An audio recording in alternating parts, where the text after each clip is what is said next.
Hey, welcome back to another episode of the Everyday Joy podcast. I'm your host, Ash Couchman, and things are still sounding a little different this week because we're just taking a bit of extra time to think and reflect on the words to live by. Rather than myself and a guest chatting away, I'm going to give you a verse, a thought, and then leave you with a few questions to really spend time with God thinking about. Today's words to live by is James 5 verse 12. It says, just say yes or no. Just say what is true. That way, your language can't be used against you. There's something simple about this thought, but for some reason it can be really hard. We need to be honest. We need to say what we mean and mean what we say. This idea that I briefly mentioned yesterday where when you say yes to something, you're saying no to something else. So when you say yes, make sure you can say yes with your full chest. And when you say no, you can say no and confidently go with it.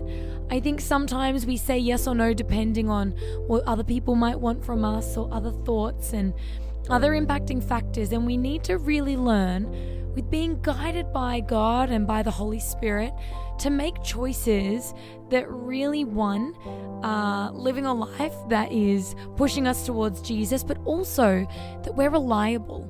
You know, we want to be known as people that when we say yes, we show up 100%. And when we say no, people can trust that we've got good reasoning for it. You know, sometimes I've been in a really terrible habit of saying yes because I absolutely hate letting people down. And sometimes I feel like my no is letting someone down, but I've had to learn really quickly, and talking with a psychologist and dealing with, learning how to trust God and not people please is sometimes the best thing I can do for myself and also the other person is say no. If you can't do something, if it's not going to work, and look, sometimes you can move your life around.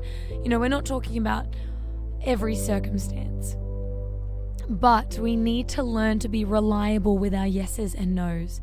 Saying yes means saying yes wholeheartedly, and saying no means being confident in our no. The questions that I want you to think about is, do my words match who I am? Am I reliable? The next one is, there's somewhere in my life where I've been saying yes when I really mean no, or saying what I think someone else wants to hear instead of telling the truth. Are you just saying yes to avoid disappointment or conflict or hardship? I've been there, don't worry. But God calls us to be peacemakers. And the last one is, God, is there somewhere you want me to become a person whose words people can trust? Is there somewhere that what I'm saying maybe isn't 100% truthful or 100% all in? Just be honest with God. Maybe there's a conversation you need to have, a promise you need to keep. Maybe there's something you need to stop pretending about. I'm just going to read the questions one more time. Do my words match who I actually am? Is there somewhere in my life I've been saying yes to when I really mean no? Or am I saying what someone wants to hear instead of telling the truth? And then asking God, is there somewhere you want me to become a person whose words people can trust?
It can always be hard when we are self-reflecting on things like this. But whatever's come up or whatever thoughts have come to mind, don't immediately push it away. Just sit with it. Ask God what honesty looks like for you today. Maybe you need to ask God for strength and wisdom in what to say yes and no to. Maybe you need to learn how to be someone who is true to their word. Now, none of us are going to get everything perfect all the time. But when we partner with God, we ask Him to help us, it is always so much easier. I hope that today's episode encourages you, challenges you, and maybe even helps you to overcome some of the people pleasing or the things that you're saying yes to where you really need to say no, or the things that you're saying no to that you could be saying yes to.